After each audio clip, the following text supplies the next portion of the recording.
ye papa ni te kutegu oba be kamensa no de nkranhye sem no abrewo isanse manhye wu nkran dia na menim se de valley ukodi nafa enti ye papa ni te kutegu waba bedu obeginadwa na afeedie ode ene nkranhye sem no abrewo papa me mo akwa ba ya me de bombo kodi yes wadom and a happy Val's Day. Thank you.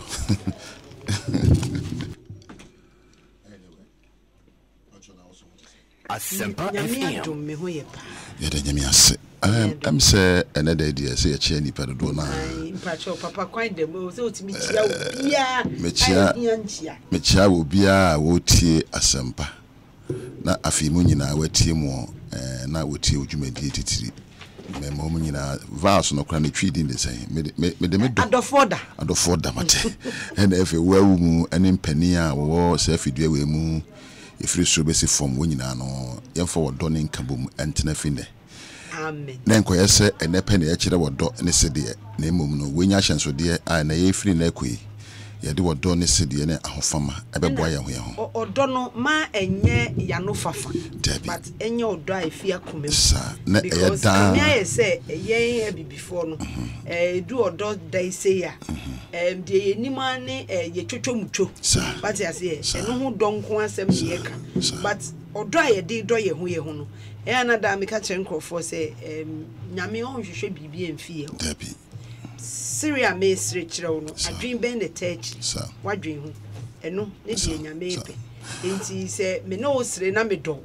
na wo makoma minya ya nka asem ato de a na me nyini se nyame ani je also odo no ankasa na ye kana e superficial a secondary emotion a atinka enye enemu oduro na odo nyina so enema mienu ene se mema o joy mema de biada no ho asepe wo na wani agye na secondly acceptance magi watum se enema mienu we ka bomu a ena wodo free mu na enye no mpo na meka ye ka odo yi ni nyina so totire na se dan kwa ma ema ne mema be hia ka bomu na wona wade na eya na ya wade a ya dwen ne se maware oba ana oba na ware me so we think about the two of us only inti me ye manaye fe me ka manaye ne de aya me yere na ye me kunu we de me ye ema abamu ama no ye no kore no every relationship whether say we adwumamu say empo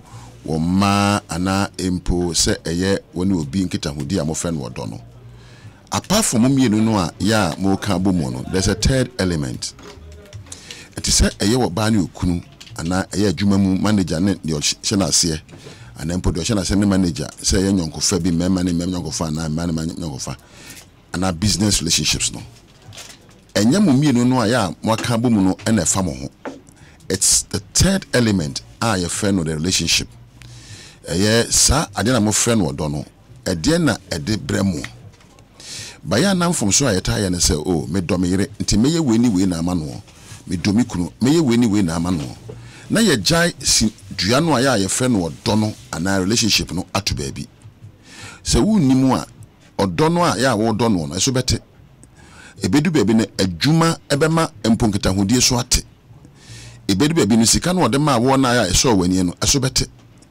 ebedu baabi ahofe na hu ya wo do nipa kro no eso bete even po de Kenya wo a wo pe nipa na asem se na nim na efeteja bebe be na kwa we na me wara no empo dibi o ye o fe na o fa no no eso bete na mum once you are together no a relationship na a third element a ese mokura enti akwa se utimi kura relationship ne ya ena mum yenu beso aba na ade edi kan ya botimi de akura relationship ana botimi aka se medo obi no eye empo se woni so no ena wodi obuo ema no eya na mafo so nkitahudie ne kura wodo da bi nkitahudie eye wodo emoja but the glue that holds people together is respect se wa ma wani ansome a you value me ade aya wani so no ena sombo ma wo sabe ye nam ho yi me meka na ma me meka so na meka na ne phone ne kura ne wodo phone no wod ni die ma phone no nti ba bia da no wode sie bebi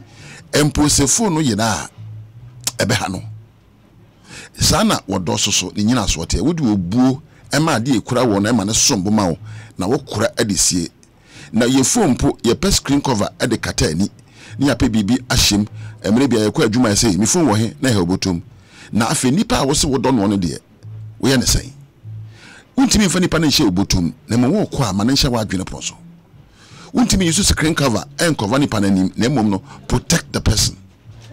Untimi hye the code say ebo for mo amempai. What you can do is to value the person. Se nipa no esombo ma wo tosu mienu se unhunu se nipa na ya wo se wo pe na asem na wo do no not ni baabi e na so te baabi e na akofa na baaye sabe wodi duaba hye fom no amfa nsu anguso a emfifi empo efifi a enso abapa tade tosu mienu after respect and nourishing wo mu no a wo so do bi na have you nourished yourself enough to become emotionally stable o wa tinkemu po. Have you nourished yourself physically? Have you nourished yourself even spiritually? Ususumu ahwodne te sen. Enti ansa na wodo si pino. Ade to so mienu eye empokura ye kura wodo enipa na womu no. Ana na efa na potokata mu nourishing. Se wo womu no a be ma no a wokodo oba no. Unu se wusi pisita. You've nourished yourself. You have the right thinking patterns. What nourishes your emotions? You are emotionally matured. You know how to regulate your emotions and manage them. Efe na nipa na ono so ba no ono so enya sa atenka ni bi anourish no ho. When two nourished people ehia, the relation cannot be a malnourished one. Se mo nourish mo ho na behia na ware na kwa ekoshoko. Wetin we na we aka we na we abo we na wo se odo no nye.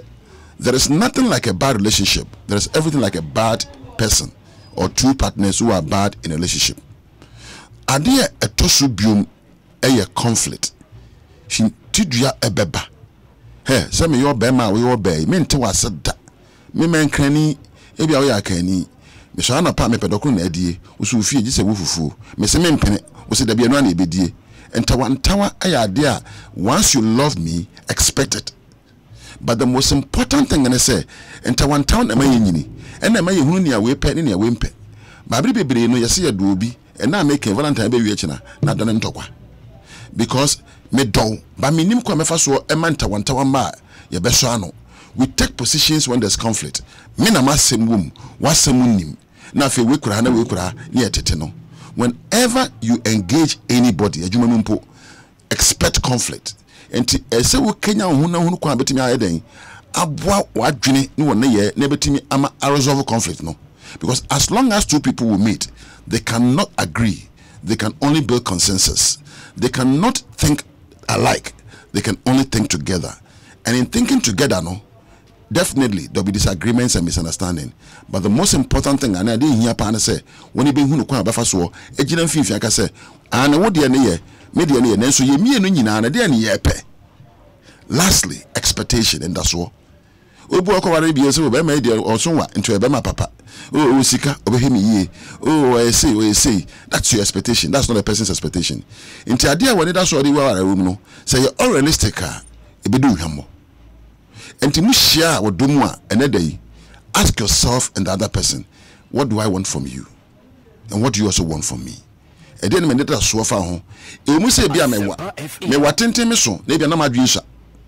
Ebia musika ne so madwum to sin eba ne boro pa me boro ma pa ebetima se me ahonyanya nyinara ba me nim mra manipa ana me ma me ho so enti se wonda so ne se be usika enti me bu a me mfa ne so bi ehwe abusua wodo de odo nyina so ne yankopon de bo wiase enu nti ne mpo ye to sin ewo papa yo mu no wo sande odo bre ya wode ne ba wodo no eto ho ma yen sacrifice enti wodo nyina so to let go yourself for the other person, sacrifice.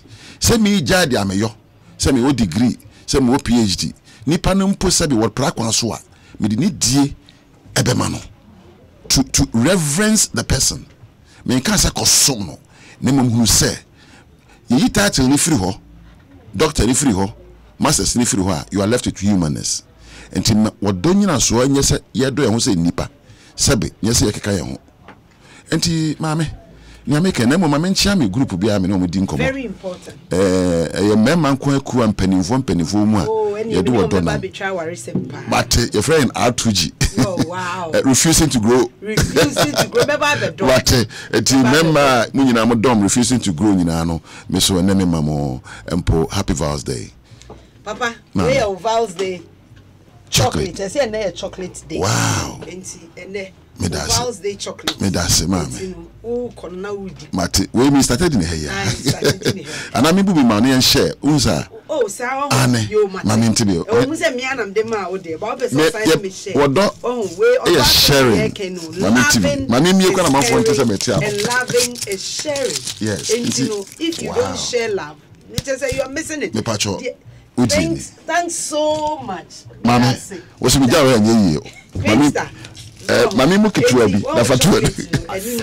asem na ye ka no papa asem o ka ye nyina ne se wodo obi a siase se obenya rough edges definitely nyina mu no odo ni nti momma odo no enye ehini one say even in our Ghanaian politics assuming say you know how to resolve our conflicts there'll be no violence oh yeah we have different opinions and ideologies exactly but the most important element is at the end of the day are we humans ya no yatam nipa ya dwen no ho ye jira fa kwa na say ye kan boma bo man ne ankorankore so the most important element e wa nkita hudi nyina mu e the appreciation of differences and how to resolve conflicts papa mame ena no pe da wase me so me dance say mama on shira won no to wonkwam na abribia no nya sa ensem ye mu odu a dress ko na fa brain na ye movie mu so ye mfa na mame nyina program so enka wo say kwasiada efi no mienu me da kwankire brew djumedie no ane e friend akwankire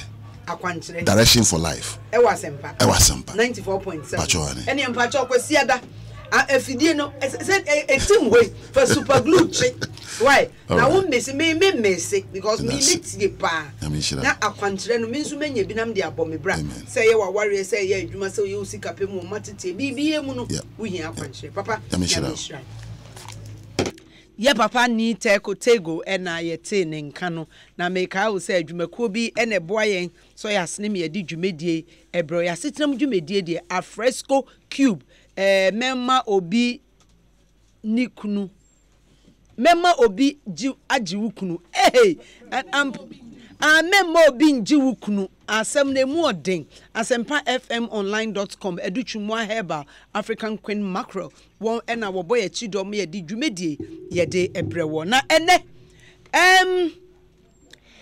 Ghana ye behwe nsem ekọ wo entertainment industry na efa no ahosepe dwumedi ahodo ekoso wo memu no ye behwe ene Ghana de na ekoso ye nim said the don ni ho na nka minim se Mark 2 ebeba abeka mensa wa ha Mike 2 ebeba abeka mensa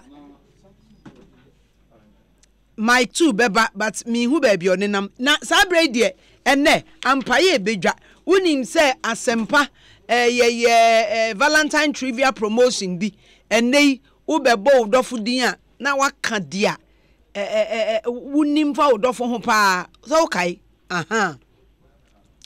ene edi dwumedie no eba ne mpompon so simaka cho se nipa obewini no okwa akoda hotel ene weekend pa enya asem ketwa enti ene mensa ka Haruna ono ena eja ohwe ema dwumedie de hyehye so na wowa wodi nkunim ya James Brown enim Obeng Samuel Emmanuel Agbagidi Kwe Adam Idrisu Nuruddin Ado na Shadi ena Emmanuel Awule kra wanka ho anka mempene ena na Ajay William Kojo Ajay ene wobeba ye hia wo studio I hope say wonam kwan so ba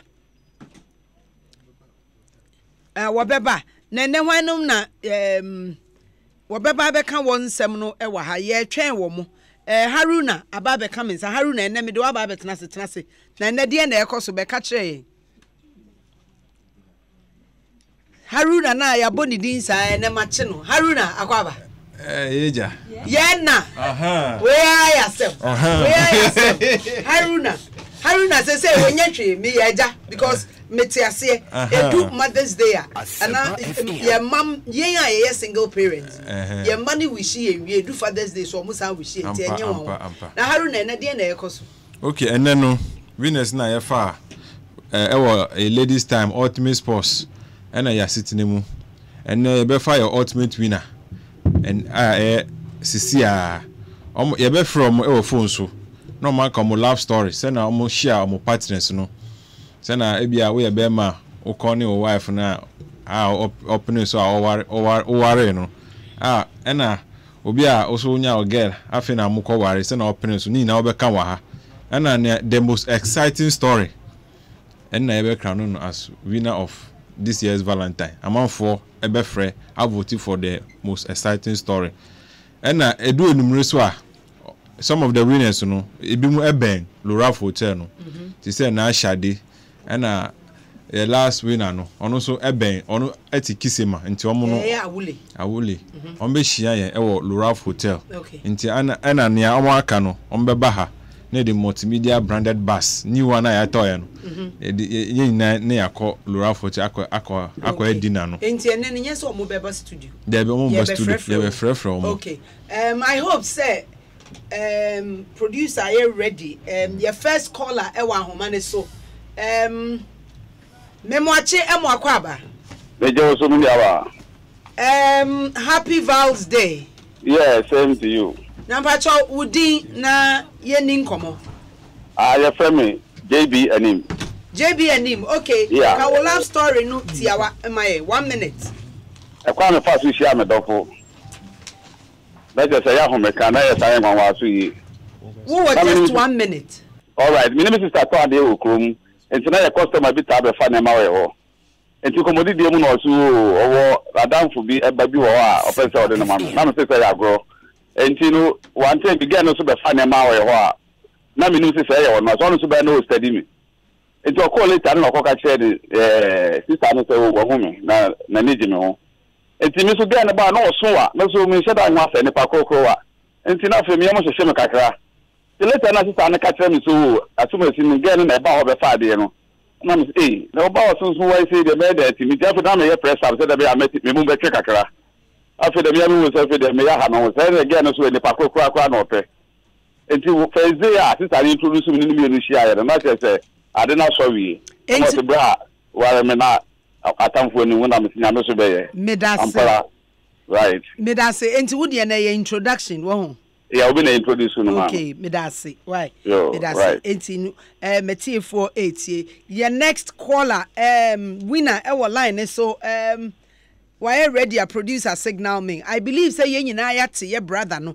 Ono de obi na linking it up but oye as a enche na anya blind dating but as a ordinate but you introduce each be man you introduce each oba observe ye no ba na nkasa can say me feel and a bear man nso say menso mema atamfo ani ewu enti that is how they met yen hwe say yen sabeka yen second winner ewo ahomane so a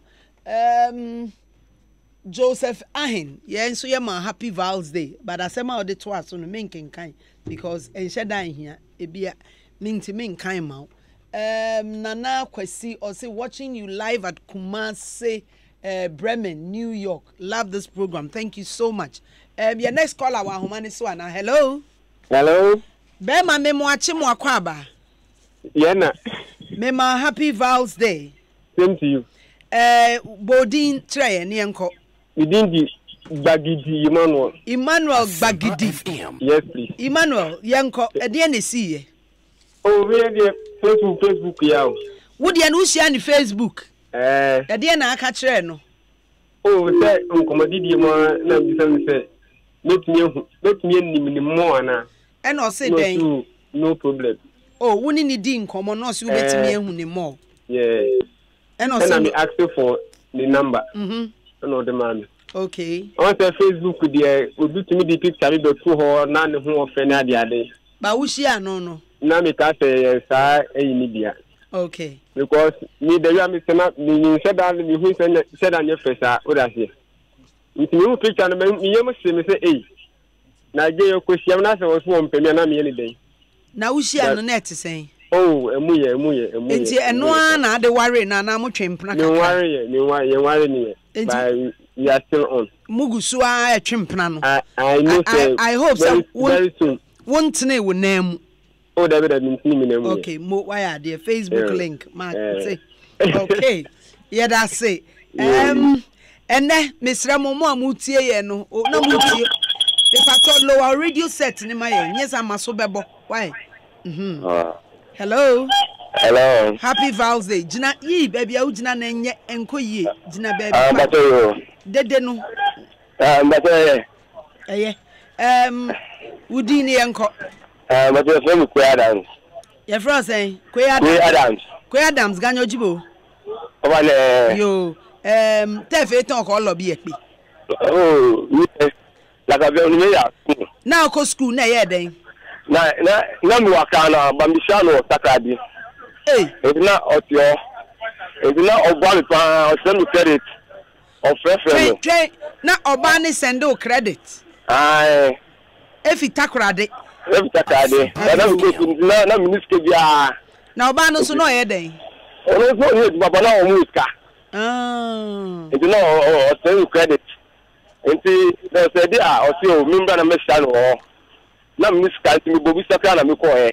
What you call them 3 days. If you occupy me or move them, the parents in say, Miss Shaw, put the team. If you be a maybe some money, look at them go to bar or to me in Domini, consume less your money. Now, Salome. Not the Salome. No, Papa. That is not slow. No, and yes, no, so good, say, put the team. No, it's not. I said I never saw it. The parents trust no. No, Oku school are now ye Juma. No, Oku school. I'm not a student. No, former he. Let's start down. No, form 3. No, form 2. And no, so former he. Form 2. Enti ma worry. What a Davy. Mugusu a trimpna. I'm a time. You. Enti uko train with name.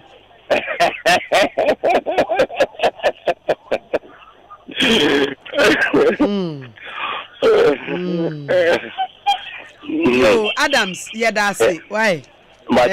Sending credit. Hey, and maybe bossy. Form 2 students. Now to me, G Form 3 students. Is oh papa demo. Say, who protect no? Beman is now protecting no. Beme will bossy. Hey, nay, send no credit because the lady was rich. And then me callers, me viewers, me followers, muntie na mobema judgment. Adam Idris, assalamu alaikum. Alaikum salam ta'ala barakatuhu. Adam, na we are then share odofo. Adam Idris. Me fi auto san Korea. Ben bogu asepa. Okay. Me wa kra jamie meduma. Okay. Me di kan ware na bibinti me ni jaye. Inti ye jaye no na uka wale sama na me fama wa dwen ma okra. Inti na me nuanu me bia yire mu ni na obi adwen mo pa se me ware. Na me bia yire ton nam enye bibiri ewo je ko gama ngwabe. Inti gabi so oyefira nini. Na the sister wo je ko gya ho o ware wo. You know gana kta o to bia se. Inti obeto na mo me bia yire no. Na de we na gana ti no na me bia yire bi sa so wo kran no so ni kunu. No so wo ni kunu dia ka me mo bia yo mi kunu bi pepe do ha. Sene o tinu hu na wo ni bagi no pa nti anka be ya anka kwa adwen bra. Gana san na gana yire de. Inti e sa no gana kofi. Okwa no ona Asempa me bra na yire no bagi me no ma e wo me bra na yire no. No, go on me phone bell. Me fire. I say when I say me. The first thing I say me fair me. Ajara. Who feel I say me obo jase. Na we na me nyam no ma so wan yafi. Aden I say no osere. Me so pay me na onto me kasa na osere. It's okay. And me dem me hu. Also no obo jase me pa me ba me hu no. Me kwa say me so na bisa so fa ni. E hu se fa ni phone ba na na mo ya tia mo hu ofe. Na me say we so hu ofe da na me ware wo. So woni dey wire ready so no wan dia oni problem. I'm saying kind of quite you can't see how you could make a farmer down for be a friend. So I'm quite good job and I'm going to hear about we've been a minimum. That been my friend again, no, you're going to air me.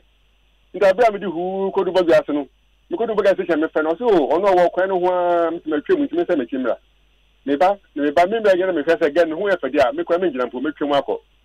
nti be je baby again also gina so to person humi ansa na we you ha kire me nti o gina case be kire me so ko pare ka no ina me ne mada for yesi na again hu ya na o sere utu try ni gas mbase na o mote no tia utu say bibi na ki fine atia donko mi hu no na me sa wo dan ko pon inshallah Asempa FM ina me say oni agara ro sin ayin we na agara sin me okay me ni adam direct na me say okay na me hu ide kwembe ya wo ye hwe ofi so da ban hwe ofi ene yenko wo sita ho je ko bia na akoye de nam na me ndina akoma de me pa ora na yidi ga ba je ko bia ba wo fufu ma fufu wo ni fufu ba so una mes kanana una mes kan na mes kan bia enu hia me nti wo fulu wi na one ne sisa ye nyina yidi e o mi na se o mi ni me dada nti me na me ni mo ba wu mi ame obe ma bia me so me wa be na so wo ni ba je me ho nti no onu na nne me ni atena me ne tisi sia nti onu no otu anamon no ono otu anamon no ni me dada na me hu no ne me sen kai kwa me ne giye ai hu odo na hu shock mate ene se me ne ba kura hu no a wa wo samba mate ene wo de ne beba yeda sa inshallah Allahu akbar eno no de wa hia ne de no na shade ono pe oba a owo dwumediem na toyoten o fa na ye jogba nyami na yede na hia odofo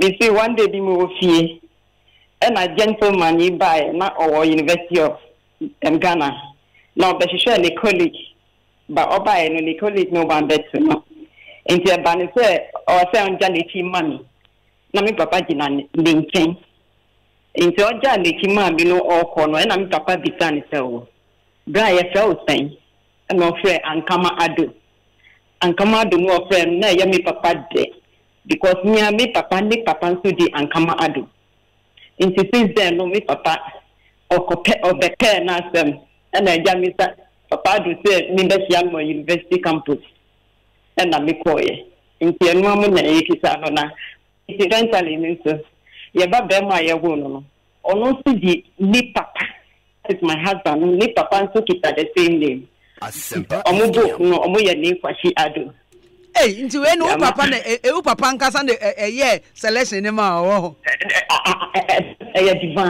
divine me da say we die ya santo a wa kan sie mu no so ni die no divine divine selection mate na ajele na mote ne nka no o say ono na ashade o say ono de na divine selection na me da say ye hwe si ebenya ye next winner aka ye nipa be ye 3 a o monso ye ne o mo be kasa na ene de ye nyina ne say wutie ensem no ye wi a mo be frɛ na ma kyerɛ nipa anasem no eye touching pa nipa anasem na ka wakoma ekwa ofa so ohia ne dɔfo no wugidi say eno na te so wunya ka kyerɛ ya ye beto aba enti sabre enipa no be ye nwotwe Emmanuel Awule nyami to yo ten obawo mi wo pomo kwe nsele tomonku Awule te fete no ko o lobby lepe ye kyerɛ ne enko well me chobia I was studio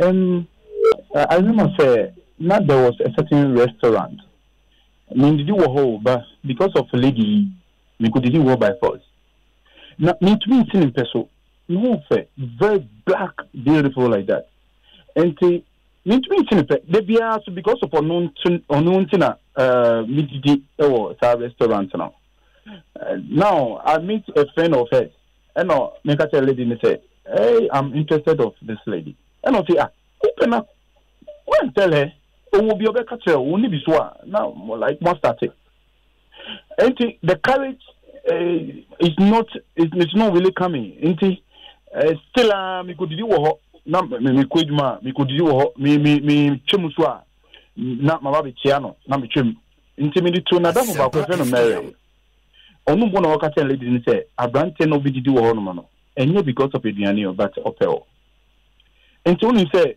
me the connection far once and fire would you na one touch that's all odonti waboka restaurant chop obawo yo Awule yeda say wo say wo hwe live on Facebook yeda see bebre Francis Ashi wo showing all the way from Francis Ashi wants to share all the way from US na sekese enkoma so ajibre o de share Ali King Wom osi ono so okire kwa ohia ne dofo okọ wedding na ne cousin be invited na damfo bi ne cousin ate eno ne ba wedding no I invited my cousin to another cousin's marriage ceremony. The woman came with her mother and I can't go forward to talk to her.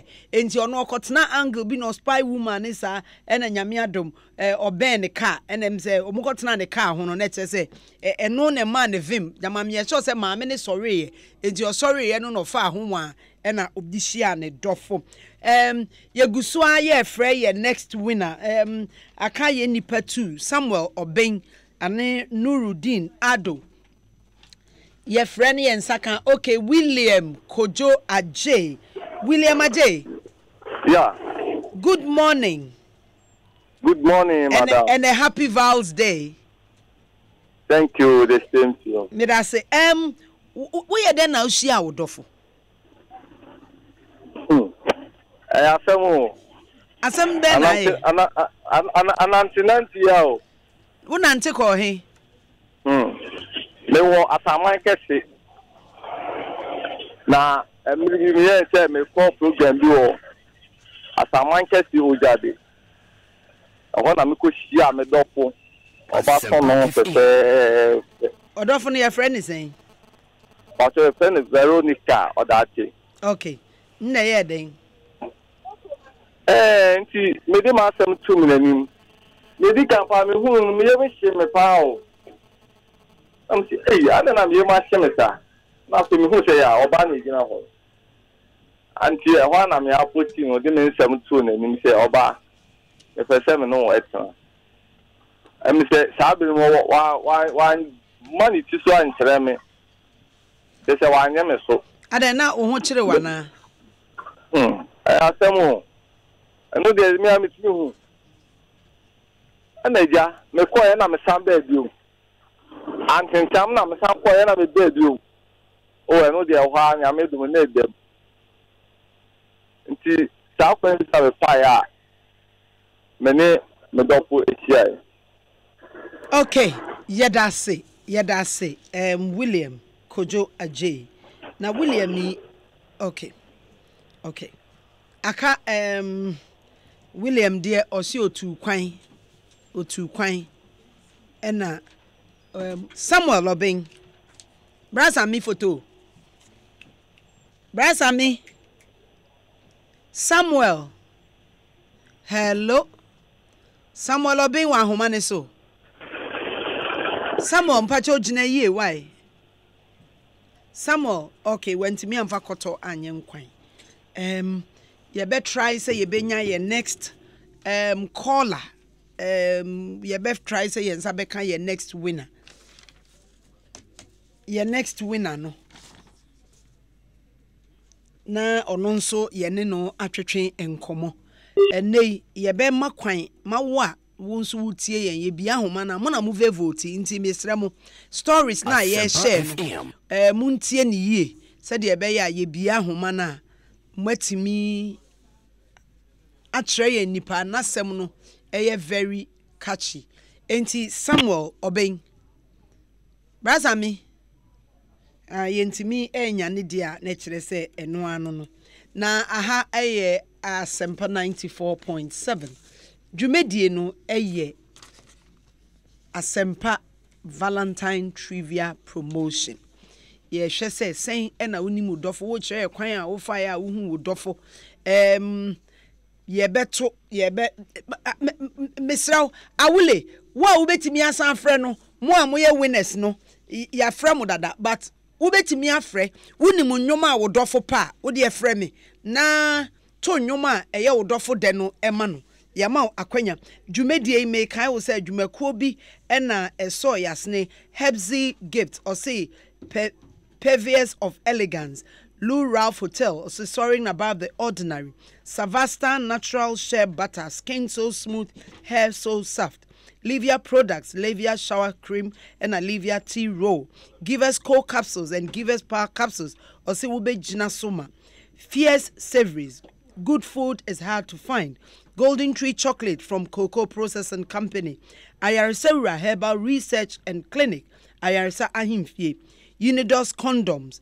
And Cake Techniques. Adonko Atadri Ginger. Obete Denne.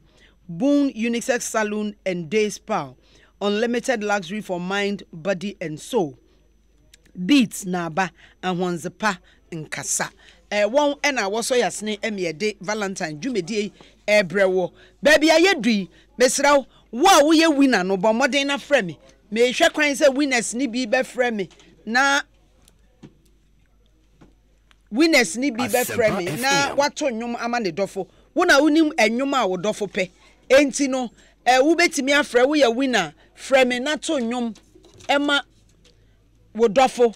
Frame na to nyum ema wo dofo esan se neidie me ma akwanya na wato nyum ama wo dofo menim se me wo interview Haruna interview ni ye ready a nipa no aba pacho mamensanka no na yendi nkomo entem na fe die mimbia homa no na yen fa voting no enhyehyɛ so ene Val's Day. Na minim senka mo ba studio me de me chocolate ba ya me ba be cha mama but ma sign de ma de ekofie because winners no obi ani amre antoa yen wo studio ha me nsa kan ye rabi a me ne no ba be twetwe enkomo Richard Kojokuma Richard akwaba Fachom dasi akwa afon mekui afon na ma yo agba mi adoje fiade sia yo Henzi Gifts and Savasta. Yeah. What do you do? Oh, Henzi's Gifts and Savasta. Me wanna. Oh, yeah. Floral arrangements, okay. Gifts. Inti ene ya bamu jumede so say ye be mamo. I have written things. Ye be mamo, ye floral arrangements bisa.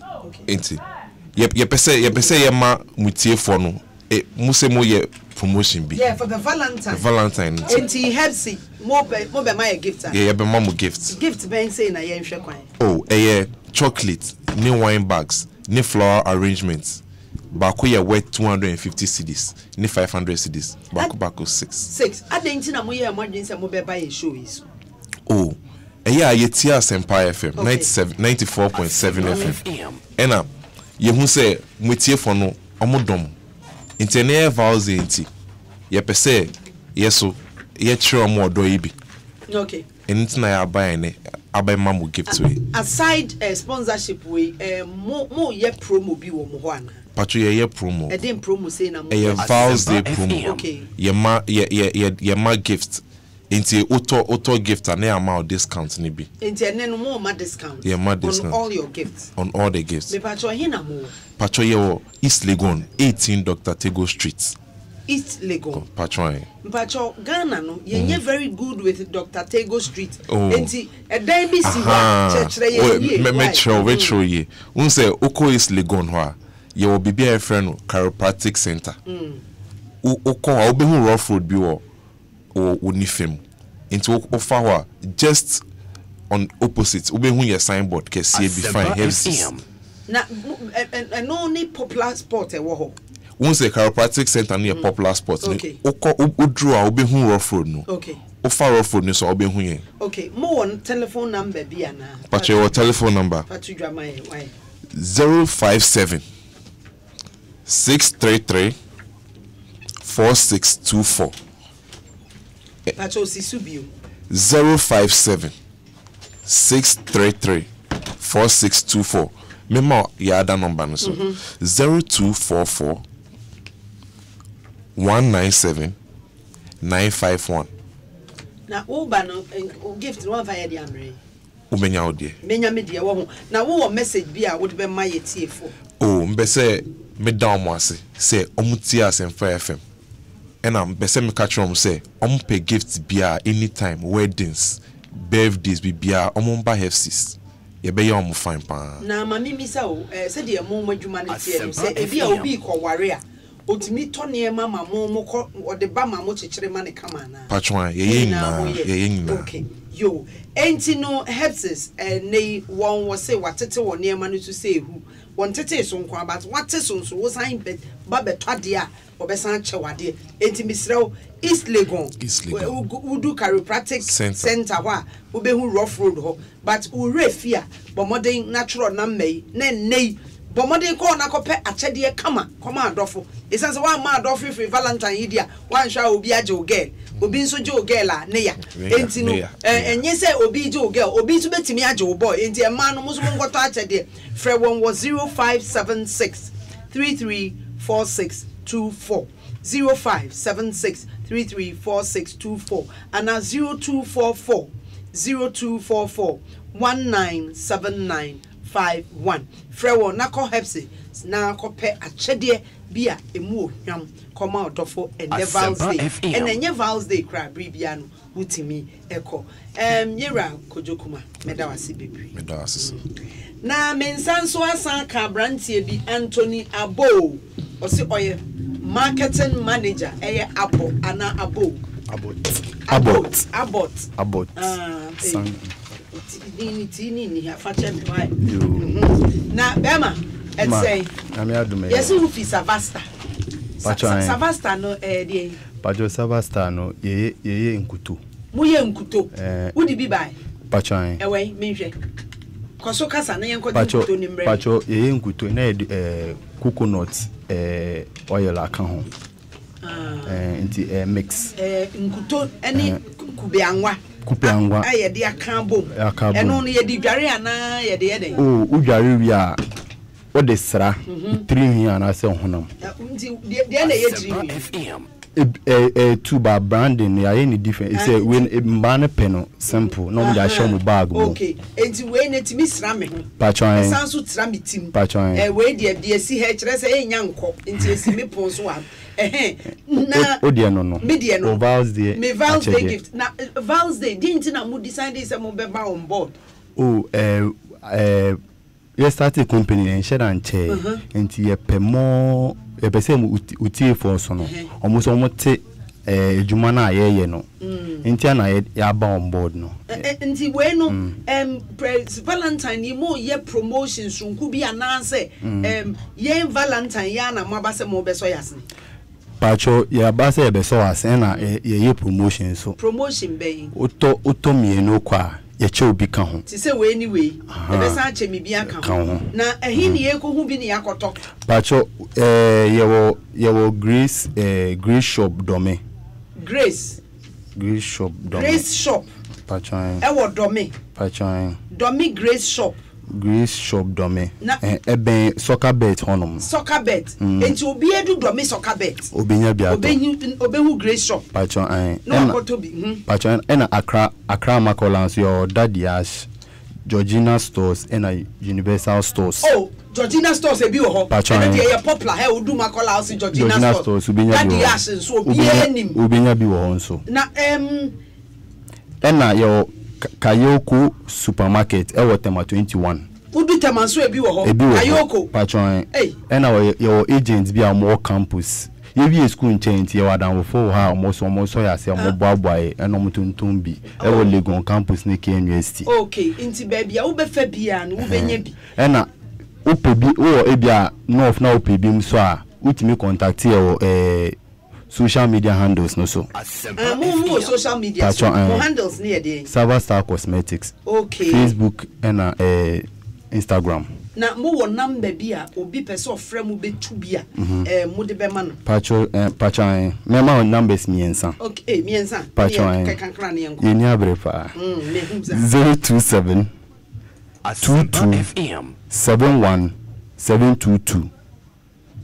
and second one is 050 0026 972 and last one is 0266 269661 enti we ya mo numbers pacho so bia frame obenya bi me pacho we ni enkuto yes skin so smooth hair so soft eno na si hey wa wo hwese de ya ye ni ya ye kama enti bomoden ko social media Facebook Twitter Instagram ukwa Savasta Cosmetics omo bo go yi na mo mesrew se wo pe bi atwa na wo nim ba bia obenya bia de ha ho tworo number si de mede ma wi eye nkuto no number na mede ma no nti tworo eye 027 22 71722 027 22 71722 and now 050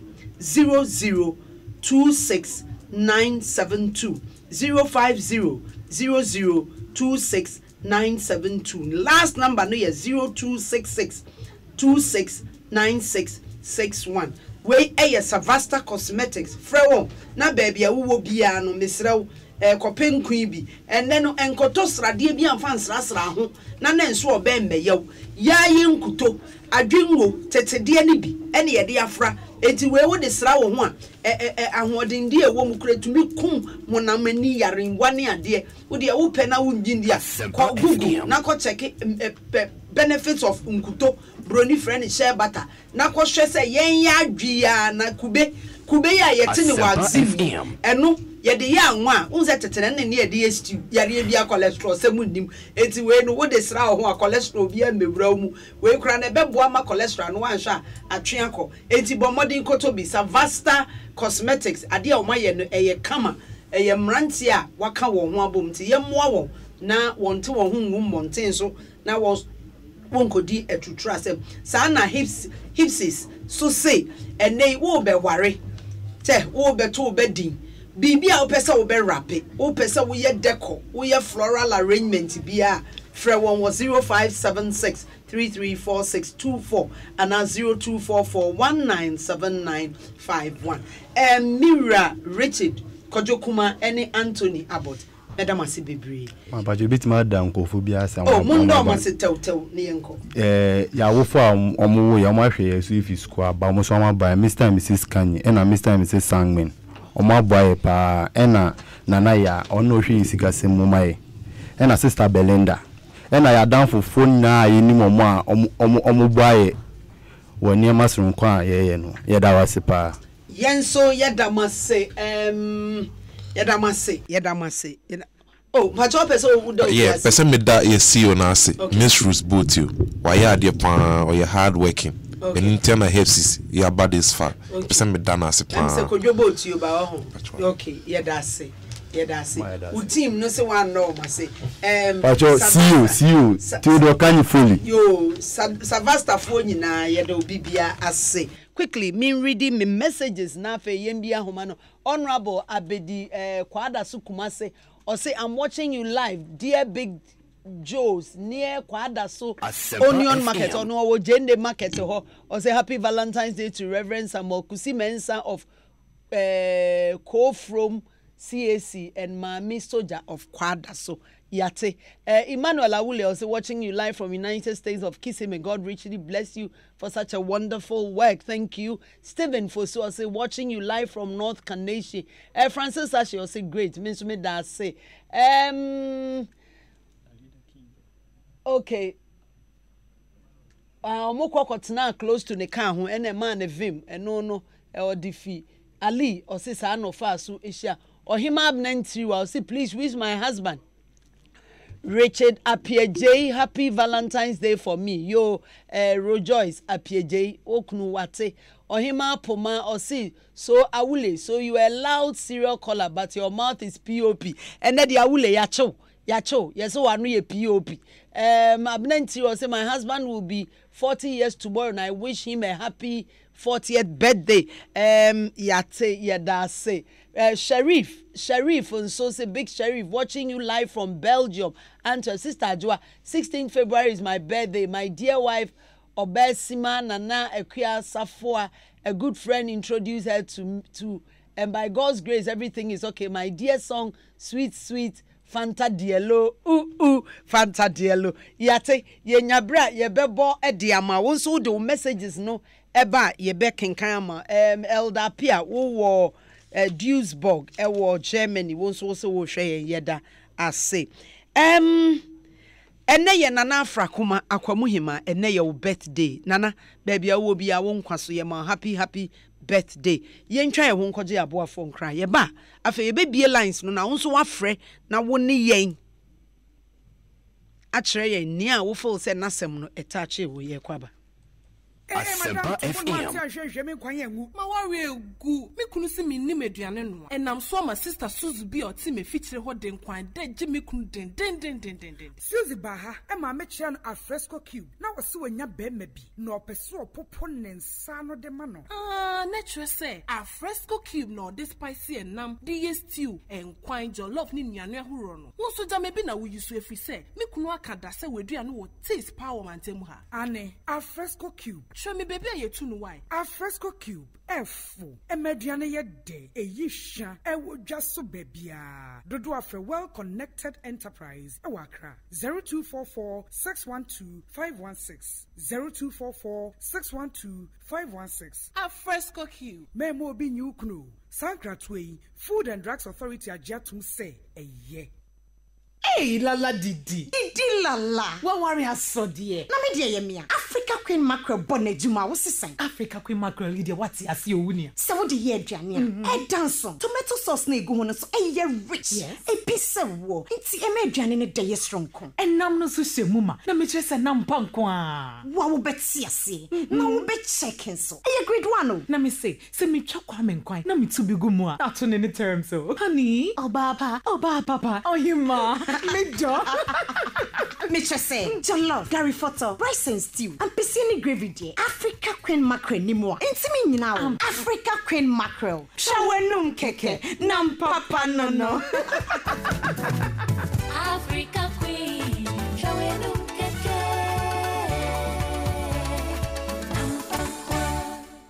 What's nothing you do when you galapate. Chale, Adum TV, Asempa FM, Adum FM, Color Party, Basso Tag, Wire Crado, Messi Oba, check, wow, Befili, Color Party, Asempa FM, Bebukra, Ebeye Srunko, Ebeye Bobo, Lebobo, Color Party, no, and yes, someone I could dia gradia kahum, apart from Numa Obeti. Now, what you are doing, no, Ludu Besu, or Wari Besu, Yabel to Damme, Bouncy Castles, Cooking Competition, and Yanabani, Benwana Calabay, and our favorite presenters, Beshe, Jackie Crado, Fao Kala, Besse, me and Cod, Adum TV, Asempa FM, and Afe Adum FM, Color Party, a Basso Jack, F4 Sutherland Pie, and your Debra war, and a Panoncro, Cosian Numreno Num, absolutely free, and free Bonto, Yadebra, Napa Colors Nigo, Nakai, so more Mutiety, a Mamba Bitters, was a Berma and the Berma, Franco Trading Enterprise, Phone Papa Pafi, Case City Real Estate, #1 destination for property buyers, was a DBS roofing sheet, roofing Papa Pafi, Papa's Pizza, taste it, love it, Mighty Power Tonic, Esihopoti, Oba Spaghetti, tastes great and delicious. Afe Chiba Company Limited, woman attire, yeah, the Color Party, de Brewo, yes, yeah. I feel something with all of my brothers. Yawre miensen emunye wo hene ene ka wo so a wompe koku ayamtim ene fichikro mu yawo wompe se mu bia be hawo meboa ene adutwunwa bitters ene the capsules enu na tumi sisa nyaro ne nyina ano adutwunwa industries limited ya wo ye adutwunwa bitters ne the capsules yi yenim won dada yawre a obeye ho aduro no etutu ase kora edu sesei oba obemo se koku anasa yamtim hawo adutwunwa bitters ene the capsules wo hoyi wuni ha wo banso a menstrual pains ayo koda na adutwunwa bitters ne the capsules Endroi apemfo abata wo mo manufo ene nkwada wo nyimfie dumienu nka ho frɛ adutwunwa Herbal Industries 020-8161-800 and 0242-665-154 our pharmacy chemical and herbal shops name adutwunwa bitters and in the capsules yenim no dada Bita bono na no den dodo na no den dodo hwehwehwe oba na no ba makasa kura mani nkebi bono you belt fa shino medindi afia papa bi Memini debia every 8 p.m. to 9 p.m. Ho any the Asempa drama series ebrewo. Adisuade bebre ewo mu sanso na paserie ewo mu. Ewo Asempa 94.7 FM so. Obetin sembi to say. Efu, nti wo kura da be na wo botua. Atin be kasade be we sit on ba be be chie nku de. Omo mechie because taxi tran eye. So what be? Enti memini da we ni memini de bia. And we feed any free has say Manenda Asempa 94.7 FM so na yensre yensanso ensiade.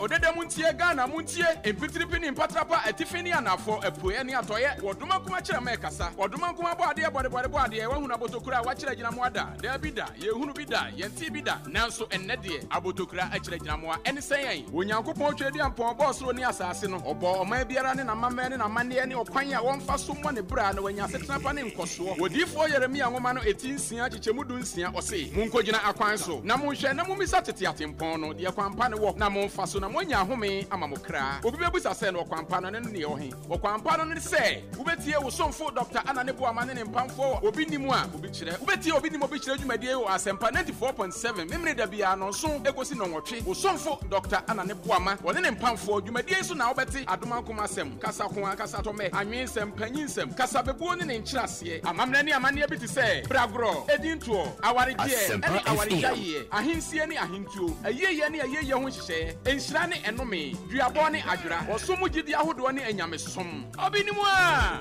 obi kyerɛ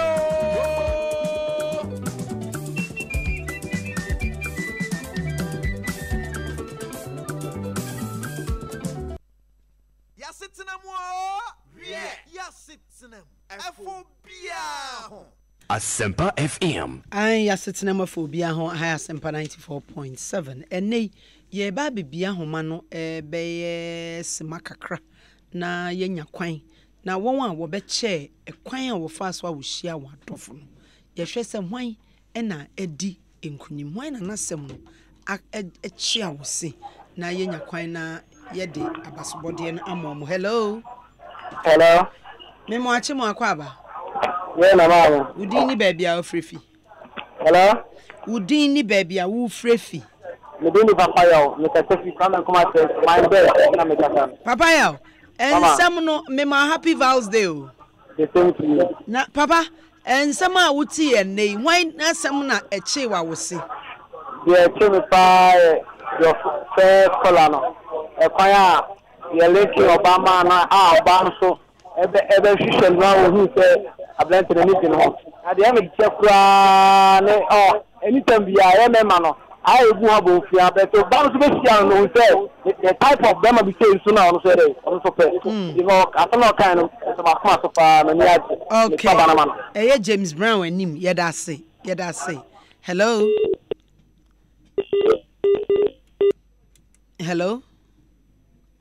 One so bet me a fresh 0302216545.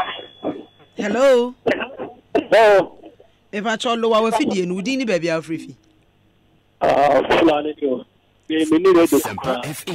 Fulani. Happy Vows Day. Why na nasem no e kan pa?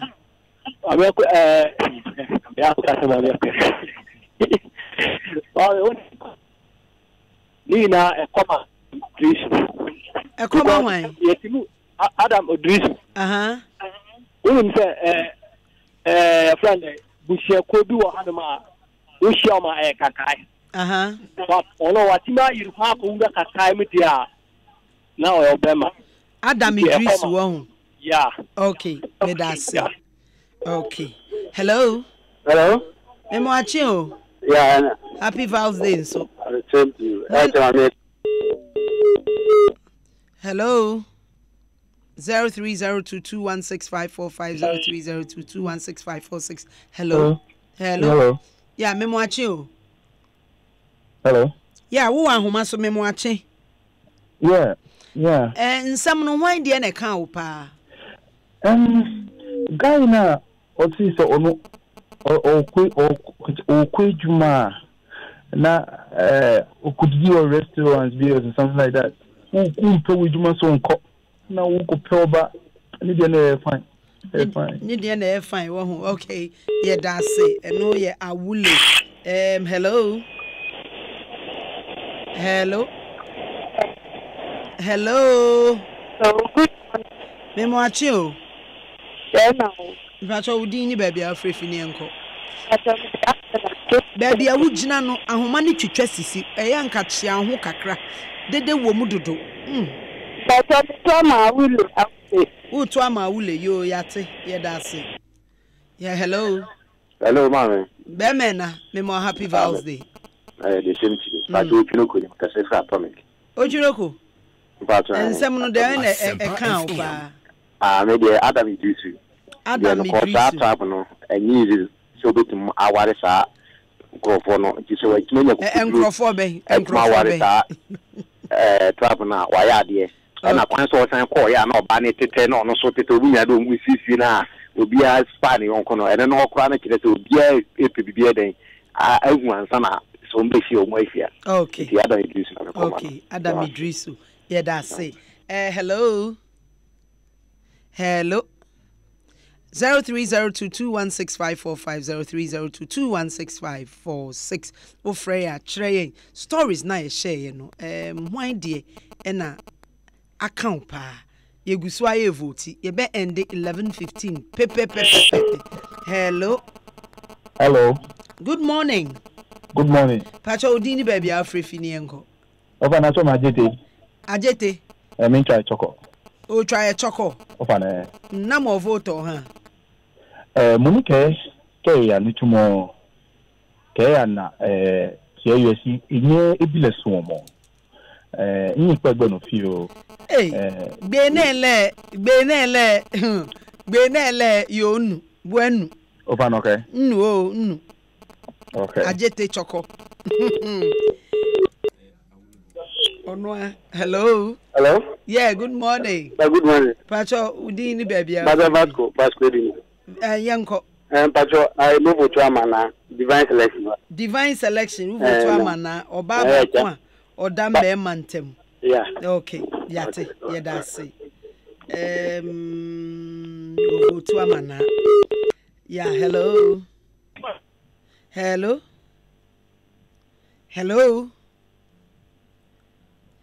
0302216545 0302216545 Asempa FM. Nia wo pese wo be vote amano no na wa ka kire yen. Hello. 0302216545 0302216546 yenko Facebook na pacho wani lower we fidie ni maye why hello me pacho lower fidie no baby a ugina no de ma no etwu ho baby a radio nkrofo bi ye dede pa me pacho me firo okay kasani yenko me pacho me tuma na Otomana divine selection. Yo, yate yedase. Yedase. 0302216546 0302216545. Hello.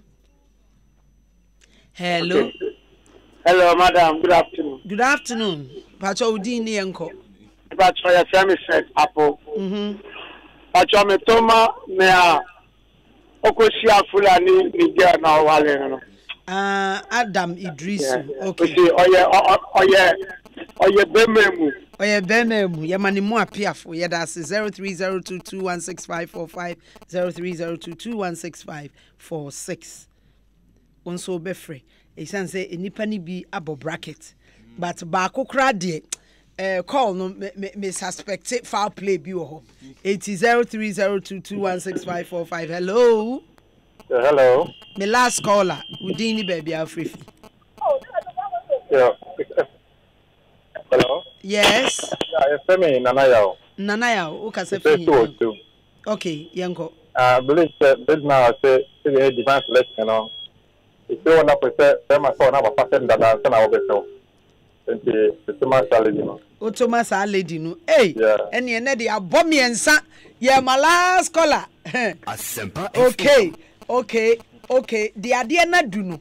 Say nipa miensa ɛne yɛbɛchuusi Adam Idrisu, Emmanuel Awule, ɛne Naashade we abomiensa enti ni ye vote ye to aba ne biom na ya hwe mesraw Awule nipa na ogina osu na ode wo voice e frɛ no osan de fra ye nfa ye bebo atwene enti no we de me ma the last opportunity nipa 3 obi ye pe 0302216545 0302216546 we need the final decider between Adam Idrisu Naashade ene Awule 0302216545 0302216546 Awule I won't mind you okay oba my vote for my brother Awule hwe yemfa Facebook vote enti no won't mean for Facebook vote ma Awule why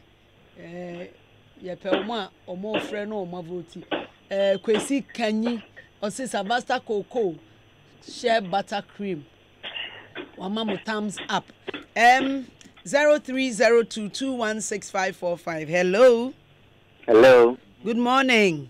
Morning, madam. Pacho utie ensemno de wehin na ato wakoma so Ajara Adam Idrisu Naashade ene Awule story no. Adam Idrisu ya boy ensem. Yemfa call bi abium. Okay, obi so ahomane so. Okay, yanko. Hello. Hello. Good morning. Good morning. Pacho who come hwan? Me come there okose again the takade no. Oh, baby. Baby ayedui there wo de no vote no ato atwene because baby ayedui nipa miensa Adam Idrisu ono no kotete nkwanche kohwe oba no. Awule nso de na nano akum. Hello. Hello. Good morning. Good morning. Wudini baby afrefi yanko. My bet yankwe. Utuma Awule. Na se wo wafre wo vote dada. Ah. Okay, ye twam. Ye mfa call bi abiu. Ye mfa call bi abiu. Sese no ye papa James Brown enim. Introduction onya one vote Samuel Obendie wama ena Emmanuel Gbagidi no Facebook onu so enya hwe we enya vote bia Nurudin Naashade onya 3 votes enti onu ni Awule na take third place Adam Idrisu nea onu okotete nkwanchen na oba no so tenkwanche na mepese mihu ansa me so mepese mihu ansa no ono no top ye enti enne no winner no ye Adam Idrisu enti weekend di one Ajara ebeko weekend what I say Luraf Hotel but enne numre munyina James Brown Obeng Samuel Emmanuel Bagidi Kwe Adams Nurudin Ado Emmanuel Awule Nana Ejay munyina moba Lou Ralph Hotel and then hona mo ba beje mo prizes and then ye dinner e de amamo enti no enumre ye be hia mo producers no e be frɛ mo wachire na nkomo aka no omo ne mo edi na me kai o say adwumako bi e na aso yasne adutwumwa herbal industries de adutwumwa bettesem capsules aba edwaso enei esa yarewa ahodo mankapo capsules nso mankapo capsules nso omanro ni bia eboa mankapo capsules nro na eboa low sperm count sexual weakness STDs infertility waist pains premature ejaculation ni nyina o say nro no mesraw ye say kola enumbi na emanso enka ho na mmom we ye bema nso na wunya from 12 years ekwa mennom na we ye oba nso na wo ma ebe nufu na wundim bro 12 eye edutwumwa bitters ne capsules no eno ye piles constipation menstrual pains rheumatism hypertension any general body pains eye honam yaw hwe no wan numu bi edutwumwa herbal industries ubetimi afre won 0208 161-800 and 0242-665154.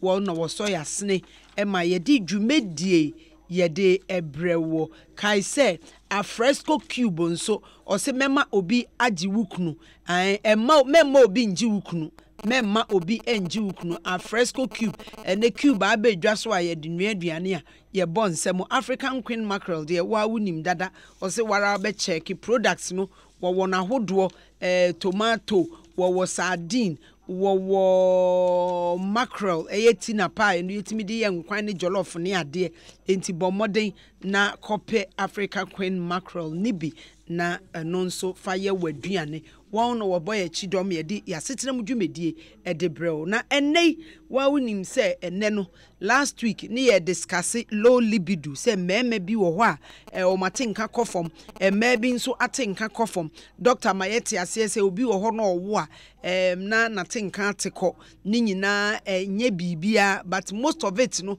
eta ya adwene mu ebia na obi atiti bi da ne so na adwuma asai sa ne ema ni nyina wo pressure ne ade a etimi ma wo low libido aside that no yarewa bi ti say hypertension ne diabetes eno nso etimi ma low libido ena ene yesi ye bisa se enti eba ne saa ede na abetimi aye ketima kapem na nkoso a bibie ni ho a obetimi aye ana and last week meme bi frɛ kan sɛ ɔmo no anu bomuski eno ana ye ɔmo de hwe ɔmo hafa ebi mu aso adwen kyerɛ ni sɛ anu bomuski no ebi mu anye kora mpo a enya de a watenka no etimi eba wanye anu bomuski a na kyerɛ sɛ no kora ma won low libido more enei last week ni ye ka bibi sɛ sikafo a ɔmo wɔ ekromu ha dodo no a ade no libido low eskafo dodo na wo libido eye low enti low libido ni nti no ema ade na nkoyi but anubomski no eno ena ewo se ye de ka ho ene eye nkomo a ye bedi enche but ye koje abo afọ nkra ye ba de ba beto aso.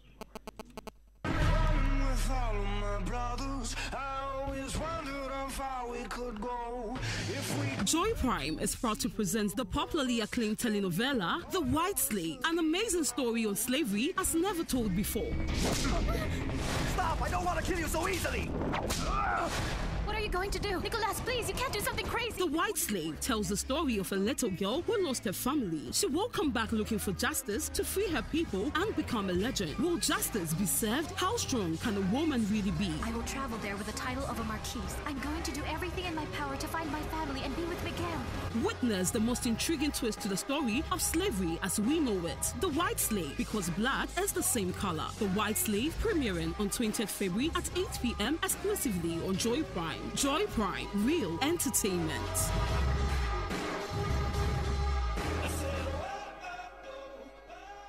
Asempa FM.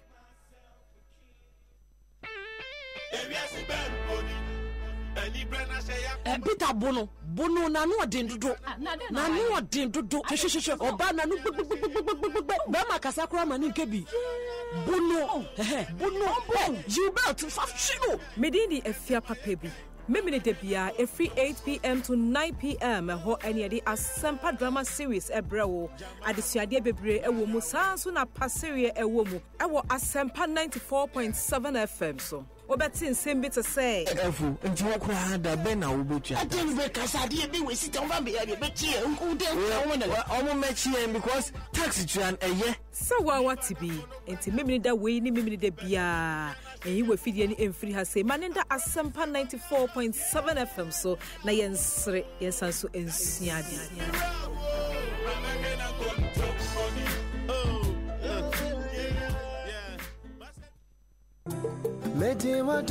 Hello, Ghana. Your friend OPD. OPBD. TMA. Ewa work and happiness. Mene minua Bema Jerry Justice. Ono wadi ofie kwanso ejumedi edebrewo. Partial this year Vows Day. Say and our new dofo mo be dino. Adom 106.3 FM. Ma one dofo special opportunity. Amasa Vows Day we. Ayamoda na de be yamamono. Vows Day ne be kwa wi ye no. Ne gusu susu da e obutimza. Your friend Odolastic. Odolastic? Yes, Odolastic. But you also person do show Odolastic imo. Only Odofo mi no. Monye video recording. Na mon kan share ye di ntia. Ese money e de package we e mamo. Ese se 1 minute. Next send the fuck WhatsApp number 0248 286324. That's 0248286324. Adofo a omo de be to asom yi pa no. Ye best select omo nyina mo bishia. Na ya special competition bia. Ye very interesting. Asempa FM. Ultimate winner no $1 package ni na aye ne dia. Inti fa ho hye mu bi na odofo ani be gye ho say a weekend stay for 2 at a plush hotel, flash screen TV, household electronics, smartphones, cakes, shopping vouchers, any day ke ka ho bebre. Sponsors: Marina Mall, the ultimate shopping experience. Royal Nick Hotel, Business and Pleasure. TCL, the Creative Life. Oscapa Hotels. I say, $1 promotion is open to married couples only. Now deadline is Friday the 8th of February 2019. Hey, yeah. You've done so much for me. Oh, I want to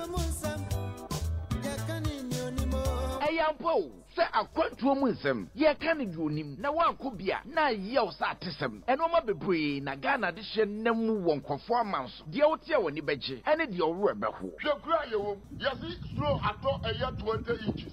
3 days yet to be wait a year grow. Where are you grow? NNT, Tiabrochenko mo. Aqua Mankwa, Akuntejo, Edinburgh Asempa 94.7 FM. So, Memene de Bia, a friend you Menusia, Edikosi non song, 6 p.m. to 7 p.m. Yabera no Mahudwa, a one conform man so you bet me the Abua Ghana. I'm gonna fund it to my pefra. Or my impuntu, na have what a sign. Passport won't send some. Nina, yet a bro, a wa Brochenko Mojumedimu. Yabesa swam Wakwanya, no watch your wagon. Robert Davy, make us a free Germany. Kobe, yeah, Amsterdam. What for about Jeffrey, woman, and an animal, woman, a chairman, and a multitude, woman, also program, also project, Shannon, say a minute de Bia, 6 p.m. to 7 p.m. Boganier, approaching Comoni.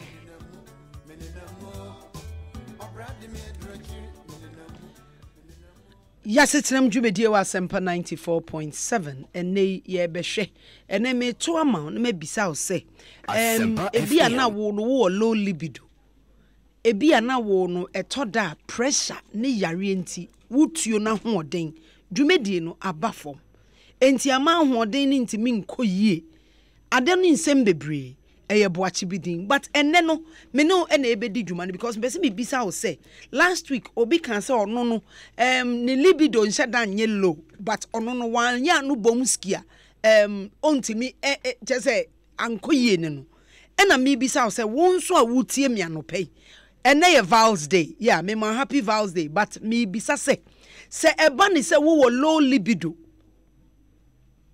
anase wo libido no cry high edin kra na etimi ema wo hu se wa fire yie eya no bomski ana wo so wo method bi a wo use ena empema gudie no kra no se wo di a sei ena wo di nifa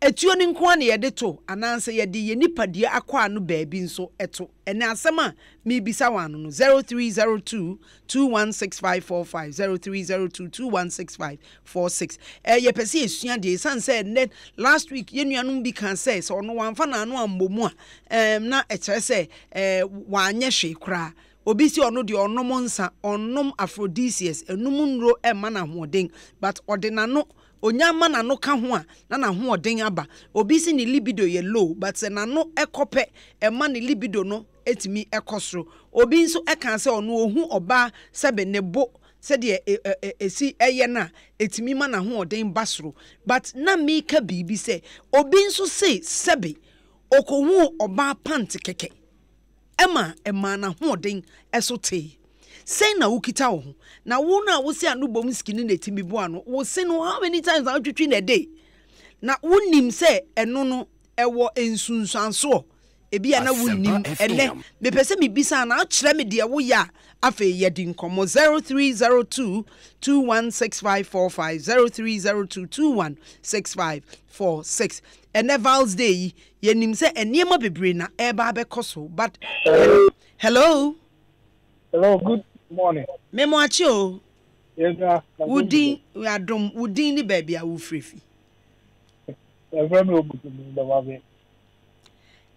Yanko wa hoden ede na ma wa hoden ni timi ba e ma utimi didi agro. Oh, maybe ba ma hoden maybe game coming. What time? No, Obama, program, doing common. My budget is na me bisao wono wo so ye nkrofo mo de omano ne ade edidi dwuma ni bia na oh David na wo de wutu na ade to but maybe more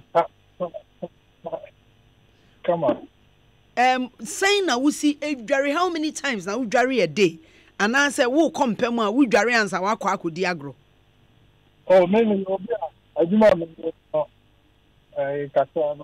me condition me try condition kakra enti wo ntan nware ansa wa kompem oh da bi anya sa me tell me no bi ade me obi ala not me to but to see be na me try condition Matias na wo ta de won sanso me jare anapa me nsa de me singa come wo se de o me nsa de me singa and me de na wo nsa no wo moyere no wo twitwa wonsa no wo horo ho ansa wo de akodi sa adwuma no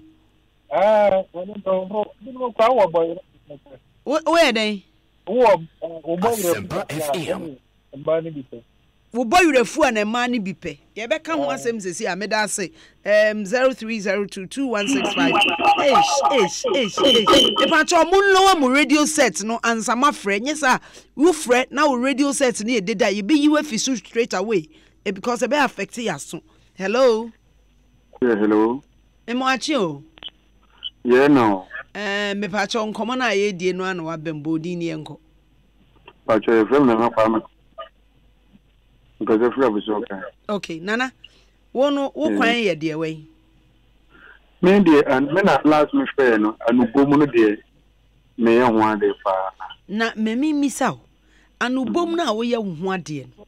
Wutwitwi wo sen ansa wakɔbɔ wanum anase ene wakɔdi mmeko ni jenne ni ntos ne nkwan bi a wo ba ho wuntwitwi ye kora enya aba wa ho odin mu no na eno ane se wudidi dwuma no oh no ebedu tama me we ne bia mi angasa no e obi a me hwesi nti se me be bibisa na anwo hye me ho kora mi angasa kora mi hwedi na oba no nso a wo ne yesa no wunim se de ho ehu ahotiwe ekfa ewo ho me enne me program e pese me frɛ na me hu se bia dia me ye no eye ade a eya na se but what check ho no ono nso ko dware ansa anansa abamu na nti ofinifie ne ba e dware afinifie dada enti straight to action no se oba na meka no me oba se do at that time say ye fresh into obi abe washing what you are saying we sure say ni nyina mu dware efie dware ansama beda oh yeah okay na in case oba no se wadware finifie nso no de ba ye no nso be ne den me obi a na me kan na am straight into me madam for bien nim say isu dem madam for nti no ba ko ye be ko washroom say if you hokora no it's a sort of okay Matias and I'm improving back on so now and now make an me since me see me usual brother but who want more thing ka krabina aba and improvement na ma nipa no so pa me champ so feeling internet me de manu bom say na be okay but say ebia won said last week ne can be say sometimes ebia na bibi adistable unse bibi disturb wa affecting wo bibia last week Dr. Maeti ase say de wo dwen de wo hu ni nyina inform say wa ho odin be kosoro ana say be ba fom enti no de ye bedi nkomo why ye bedi nkomo sisi ya yeah hello 0302216545 0302216546 Onso betimi afre na one yen edi enkomo ene ye hwe se low libido no ho asem ebinim wo ho a omo enware nansa hello mpacho low radio set baby a ugina no very noisy this phone too na no radio enti no lower phone why na yen kasa metie o Pacho, obi on me say no. Me who ba no say no for no ikiri no sana. E ma me highly be do me no for no. Hello so the doctor say e ya na say. Na wo skin dey na me ye but say me jai. Wo twinufo ada de na ma wo jai. Oh, me anka na me ye research bi na. E ka say ya say e be metima ma throat cancer. Enunti na so mi jai. Enunti na ma wo jai. Enu na ma wo jai wo ho. But na say me ya no bum skina. Ye nyina e ko shower. Yes, shower we are na ja. Ye di asese so. Mo shower we are mo di asese. Di let you bring work. Di na nya aduma body no press. Me ka free process. Okay, hey, drivers no can ye doctor be you ano why? Yo. Yeah, that's it. Na nufuo no. Okay.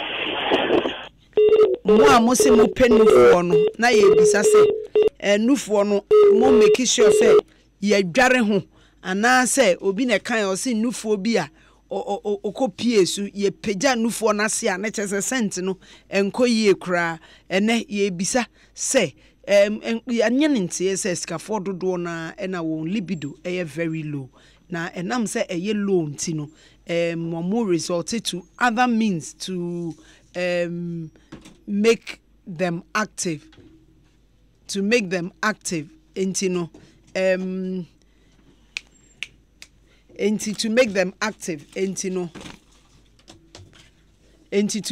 active entiene eno na yehwe na enipa bi dodo no ase omode omano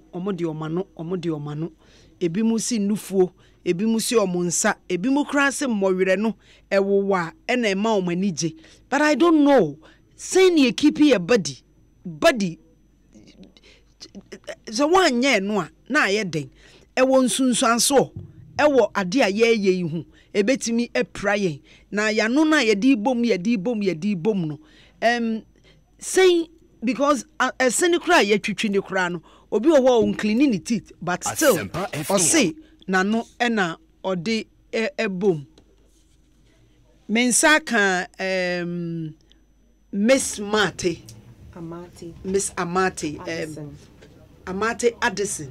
Allison Amate okay so or a general nurse right okay mami akwaba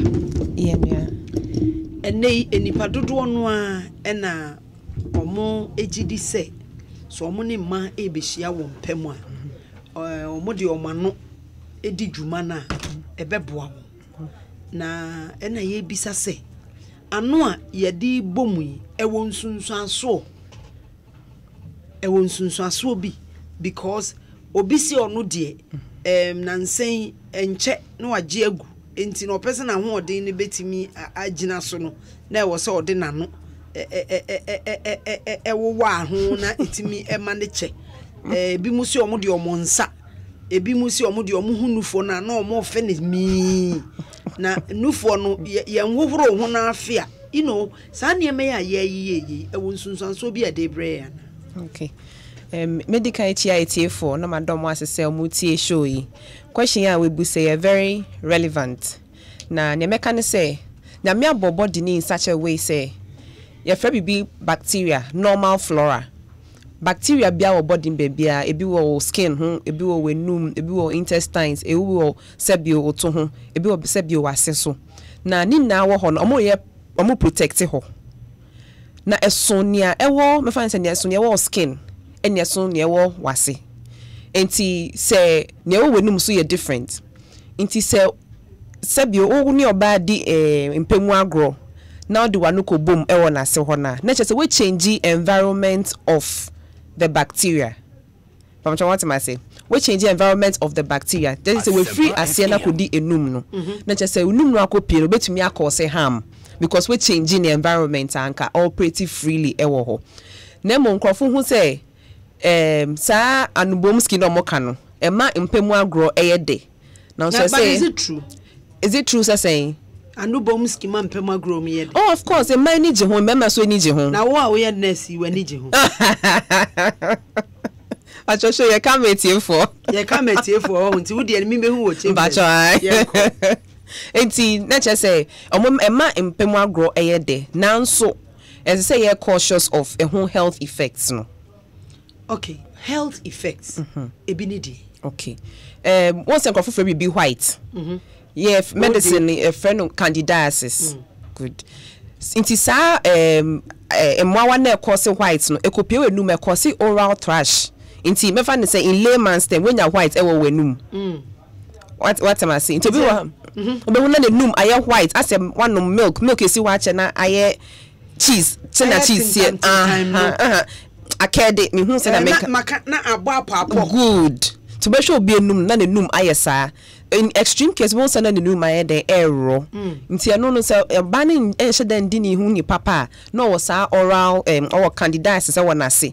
Na be ma so de wa no ko bomu wo ha obetumi nya oral thrush. And sometimes sexually transmitted infections ni bi so wo ha. E obi be friend herpes. Obetumi nya your oral there when you nya so wa sinti obetumi transmit it from one point to the other. Obi because a herpes de nka me fever ye me na enso aguma no eno nso etimi. Yeah, what types of herpes? Okay. Eson fever de no, ne mo friend fever de no. And eson ne cause sexually transmitted de no so. Eti obi be den we hu say sa yare wanya bi.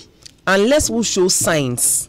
Signs ni bi ne di. Enum na me che say we num na ebe ye kru no. Obi so wo ho so abe won say ni minim we nya sore throat. Most ebi mo ha after anumbomski won say omuminim as omuminim ekeka no. Obekọ yes we nya infection wo minim. E bia na efie no a. Inti sometimes obi wo ha obenya fever due to infection, obenya fever, you check in the white blood cells na the count na high to we nya infection no. Inti most of the time you can say more yes I dey why you should do with extreme caution. Extreme caution, no caution and none the way. Ebini say avoidance is one.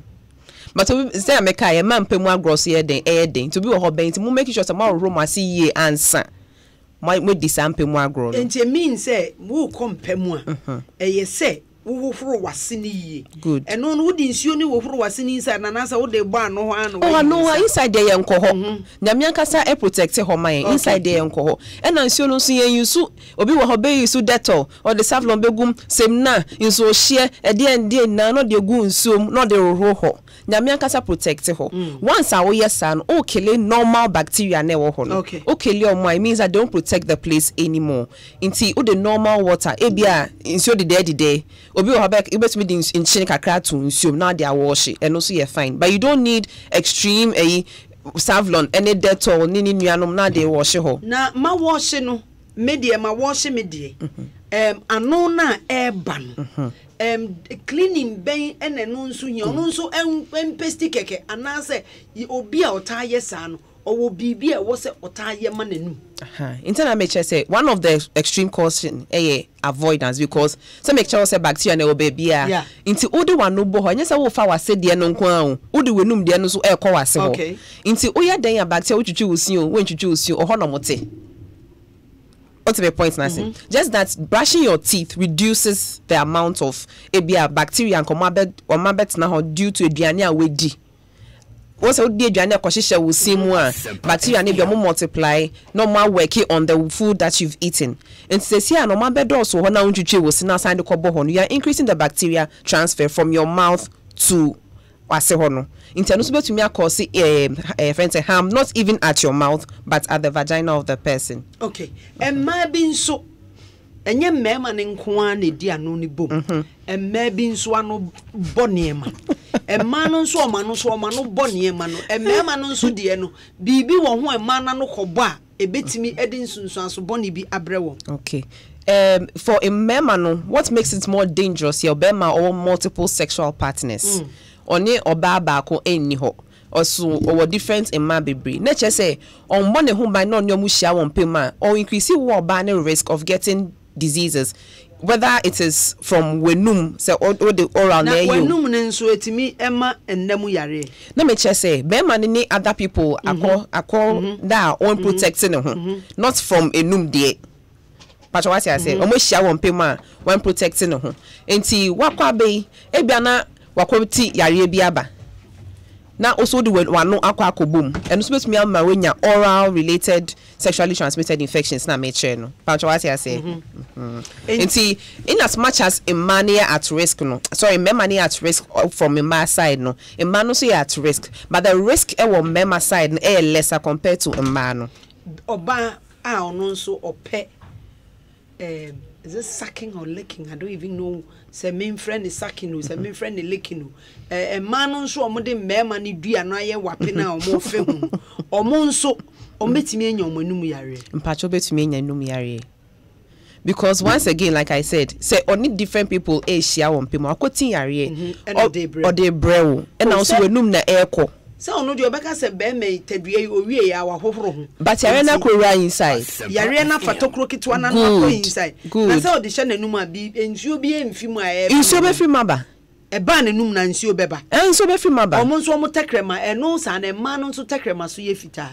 And no as and yet most of memani in your candidacies. Okay. Aha. Inti a better different sexually transmitted infection na ebeko or bane num. A bit said syphilis wo gonorrhea wo.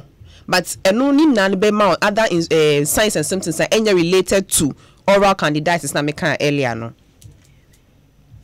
Enti ene and one was say anu bomuski ene ye won de no eno ho nsem ene ye keka ene ye bedi nkomo isan say ade a ene ekoso esikafo dodo na ye nya ne ntia me de mi nimo ye say emmema bebre esikafo bebre enye emmema ne nko a emma no sumpo maybe wo wo pressure into on one kasa no ni libido no me nka say ye low dead maybe body na wu chese wo poma no kra mpoma wo hu obi wo a jeje fitamu saa me muhyiw ni nyina atu emu aye nyunyunyunyunyu enti omu sei no wamfa wano amfa ho wamfa wo mowira nka ho a na akoye nsem bebre na mowire nsu na nkrofo agi na mowire ya emu aye fin potoyi enti eno ho ena ye ka eno ni nkomo a ye di ye maame Alison Amate or general nurse ena oni ye di kan atwetwe nkomo at me nsa ka Dr. Victoria Pate Newman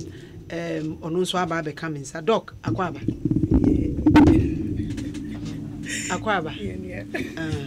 ene ye bedi nkomo na ye ka se enam yare etimi ye de fa ye num enko ade eja ye yare wa hodo yare no bi ye nuaba abo se syphilis ni ade eba gonorrhea ni ade nyina se obi enyinya sa yare bi se ode oba na ofe be ma tadua ho se mema omo de omanu bom yare ni bi to omo a wo be den hu se sa nipa wanya sa yare bi na watimi atwe ho. Oh, okay. So usually, symptoms, it's within. And normally the symptoms are within. So you wouldn't, like say, but some of them also show. For example, herpes simplex virus. Say, crophobia, fever, no mania, crow. But is it, but no, Sandy and dear, obi wa, or nyanu bomuski. But or yare bia fever nyache na. So what happens ne say sadie no e woni mudada into aye dormant into a old infection bibia e wo ho dada. Does it mean so bia or yare yare hu gu na no no e na or infection? Oh, it could be said even through birth as aye wono through birth through the vaginal canal no ebia otumi peke say yare into woni mudada into it's not say oh okay we're having sex into or no be a share into na wenya sa but one of the symptoms in this obi who say crow e won omenum no and then crow so be wo genitals no ye fa baby what I don't know the tree name obi who say aye skin no abobo together na just a bompompon ja in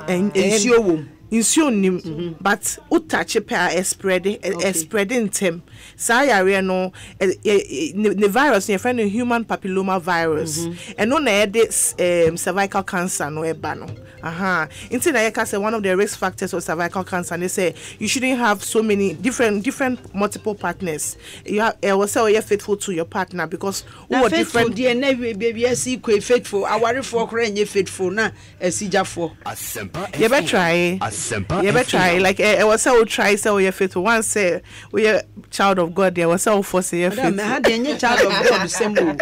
Ye ka de e koso ente de be ya. Enti no enu banisa de ye kan. Wo ka kire nipa se onyan anu bomuski a ontimi nyan. Wo ka kire obi se onyan se ode onu so fi be metedua ho a onyan. Say ne wo se ye clean your body answer. Ye ne nipa akompem. So I think, sir, the most important thing is we should have one partner. One partner. That's the best option. Oba partner ba kodi. Ya ye nim se fidie so ayeki. Oba bi wo one the partners ye multiple. Be me bi wo one the partners ye multiple. Eno de wo kra no wonim se wo nkwa partner no ofie de a wonnim. Enti no ye be ya. E de ne de bibi wo ye betimi aye. A emma sa yare no enhia ye. That question right there, because the best, no matter what, no, that's you'd always be exposed to. Okay, mami misa mamines, and no saying into me come pema bambo benam de bebo me ho me partner me ye ne dan or de nanu bebom obi wan fa nanu amboma ompene eno no me come pema me nhye dan nware soronko me ntwitwi me se me nko yiyi me sim me nye dan ansama kompem. Into first line of protection a doctor can prevention no, but otherwise you have to have good genital care. Then me you can first near send your ban be wo ne ho a onfa semna ana detol ana any harsh way to say nyama bebre aba vaginal douches na de nkofo de ro omo ase. I say you use because the normal flora no protect what my dada.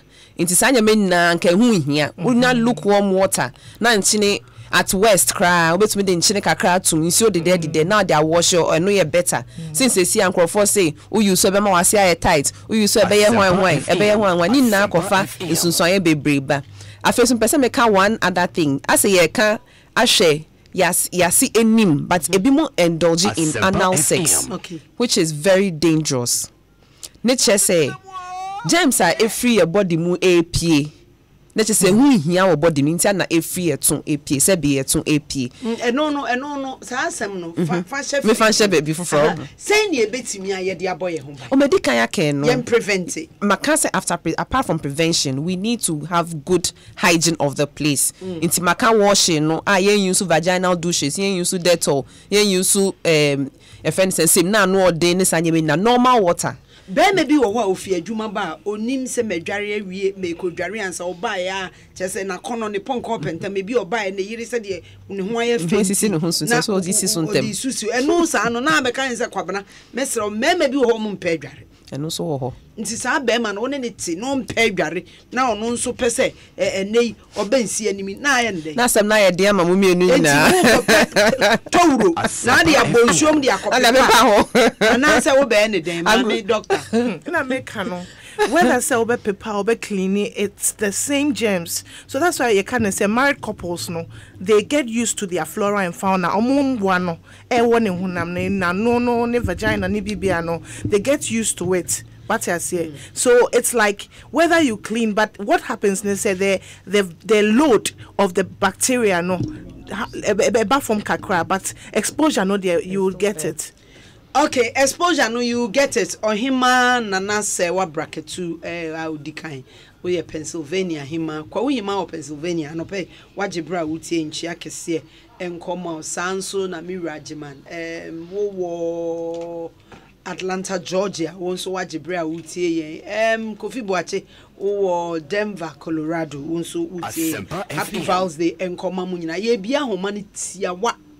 Now just about 5 questions. Na fe doctor nene say ya no na ye di dwumedie no abawie but ochna divorce court 0302216545 0302216546 wo frɛ na wasem bisa bia obi say ono no ano ne de wanfa mbomu a enye yie na ene ya believe say dia oti ebema wape another alternative.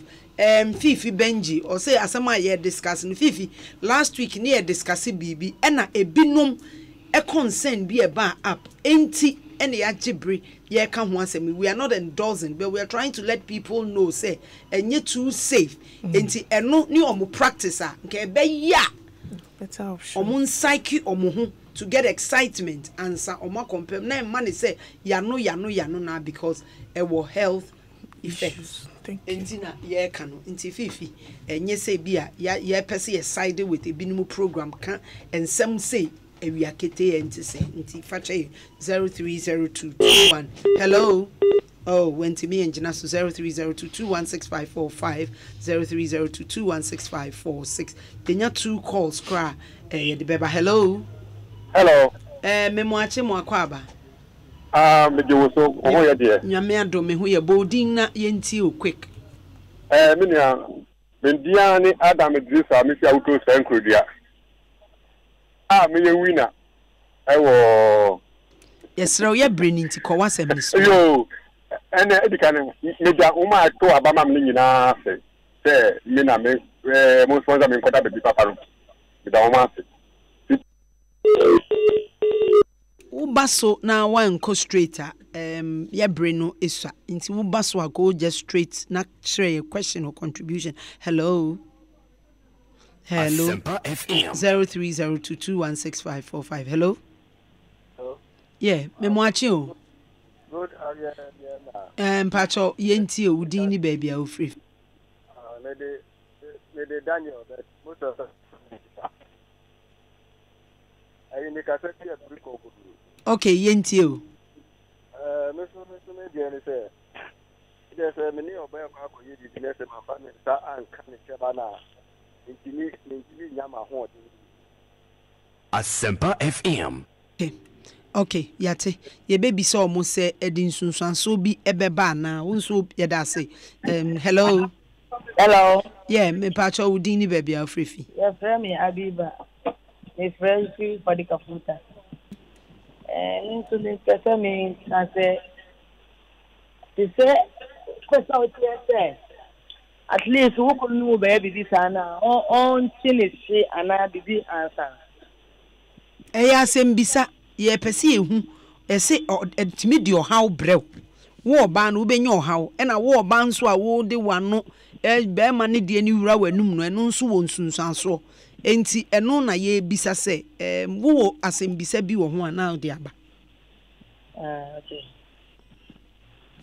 okay yentimi mfa frefo bi abiem ye bre na ye bre yenyi papa no question no ano ema no quick na ye wrap up. Okay.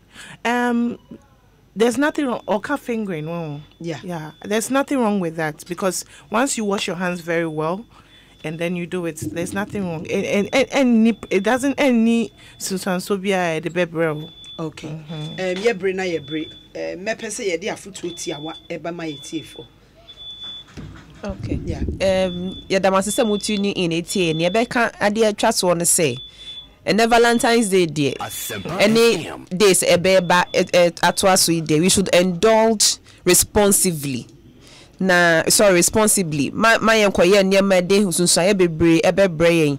Now we should take care of our health because our health is also very important. In as much as we want to enjoy ourselves, our health is also very important. Okay. Ye raba Alison Amate. Ye beda dawase.